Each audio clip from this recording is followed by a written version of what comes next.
Every time you hit that subscribe button, you're not just following a channel. You're joining a growing family, a space where your voice matters, and together, we create something meaningful. Your support fuels the passion behind every story, every moment shared here. It might seem small, but your subscription is a huge part of what makes this journey possible. So if you found something that resonates, something that sparks a thought or emotion, hit that subscribe button and let's keep building this together. In a bustling town, there was a young hairdresser named Mara. Mara had a little salon where she helped people feel beautiful, but she always wished for more. She wanted her salon to be the most famous place in the city, where everyone would come just to see her magical hair creations. One day, while working, Mara overheard her customers talking about something incredible, a magical feather that could grow hair as shiny and soft as gold. They called it the phoenix feather. Mara's eyes widened with excitement. If I had that feather, my salon would be the best in the world, she thought. But there was a problem. This phoenix feather wasn't easy to find. It was hidden deep in a dark forest, and no one knew where exactly, except for an old herbalist who lived alone. They said he was strange and that he knew all about magic. Driven by her big dream, Mara decided to find him.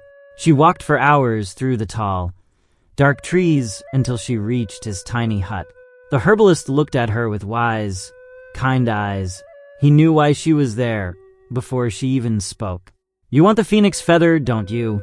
he asked, his voice soft but serious. "Yes," Mara replied, her eyes sparkling. "I'll do anything for it."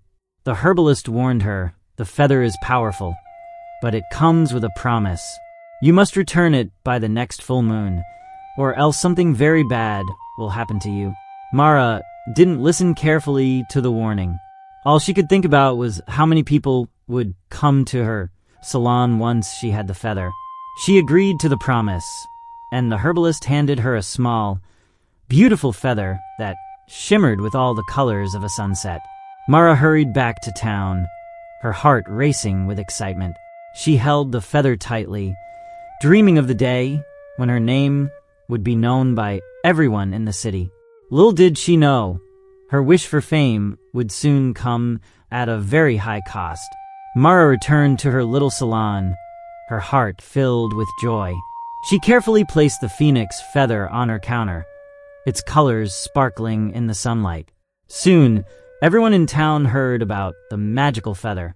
They rushed to her salon, eager to see the amazing hair Mara could create. With the phoenix feather, Mara made beautiful wigs that flowed like silk. People loved them. Customers came from far and wide, and her salon became the talk of the town. Mara felt like a queen. Her dream was finally coming true. But as days passed, strange things started happening. When Mara styled her customers' hair, her hands began to hurt. They felt hot and burned like fire. She brushed it off at first, thinking it was just tiredness from working too much. One morning, as she looked in the mirror, she noticed something odd. Her fingers had tiny, scaly spots. "What's happening to me?" she whispered, fear creeping into her heart. She tried to ignore it and focus on her salon. As more customers came in, Mara struggled to speak.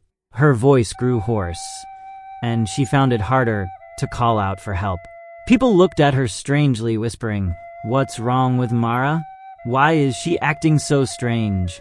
Mara felt scared, but didn't want to lose her fame. She thought, maybe if I just keep the feather a little longer, everything will be okay. But deep down, she knew the truth. The phoenix was watching, and the curse was growing stronger. One night, when she tried to sleep, Mara felt something cold creep over her body. She woke up and saw her reflection. Her skin had changed, starting to look shiny and fish-like. "No, no, no," she cried, panic rising in her chest. "I can't let this happen." Mara knew she had to return to the forest and find the herbalist. "Maybe he can help me," she thought, her heart pounding with fear. But the thought of giving up the feather was hard. As she dragged her heavy feet back to the forest, she whispered to herself, I'll find a way to fix this. I can't lose everything. And so Mara walked, hoping for a miracle, not knowing what awaited her. Mara reached the herbalist's hut, her heart racing and fear gripping her. The once familiar trees now looked dark and threatening. She knocked on the door, and the herbalist opened it slowly, his eyes widening in surprise. "Mara," he said softly, noticing her strange appearance. "I warned you about the feather." "I know. Please help me," she begged, her voice barely above a whisper. "I can't return it now. I'll lose everything I've worked for." The herbalist shook his head. "You must return the feather by the full moon, or the curse will take over completely." Mara felt tears sting her eyes. "Please, there has to be another way," she cried. He studied her with a serious expression. "You have one final chance. Return the feather, and you may keep your voice and your humanity. But if you choose to keep it, you will be bound to the curse forever." Mara thought about her salon and all the people who loved her wigs. But then she looked at her hands covered in scales and realized what was at stake. "I don't want to be a monster," she shouted. With trembling hands, she took the phoenix feather from her pocket. It glimmered in the fading light.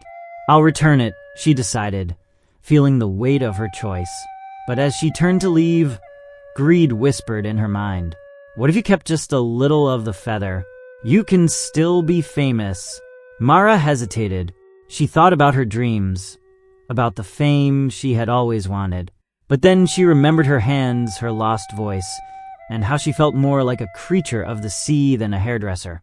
"I can't do this," she whispered, tears falling down her cheeks. "I want to be me again." Determined, she rushed back to the river, the herbalist's words echoing in her mind. She reached the water's edge and called out, "Phoenix, I've come to return the feather." The water rippled, and the phoenix appeared, its fiery feathers glowing like a sunset. "You have returned," it said, its voice soft but powerful. "Do you wish to keep the feather and stay as you are, or return it and reclaim your life?" Mara looked at the feather, then at the phoenix. "I choose to return it. I want my life back." The phoenix smiled a warm, kind smile. "You have made the right choice," it said. "You will be free from the curse." With that, Mara placed the feather in the water. As it floated away, she felt a rush of warmth. Her scales faded, her hands returned to normal, and her voice came back, clear and strong. Mara laughed with joy, feeling herself again. She ran back to her salon, no longer needing the magical feather to be happy. She realized that true beauty came from her love for her craft, not from fame. From that day on, Mara continued to create beautiful hairstyles with her own two hands, and her salon became famous for the love and care she put into her work. She had learned a valuable lesson. Sometimes what you truly need is already within you.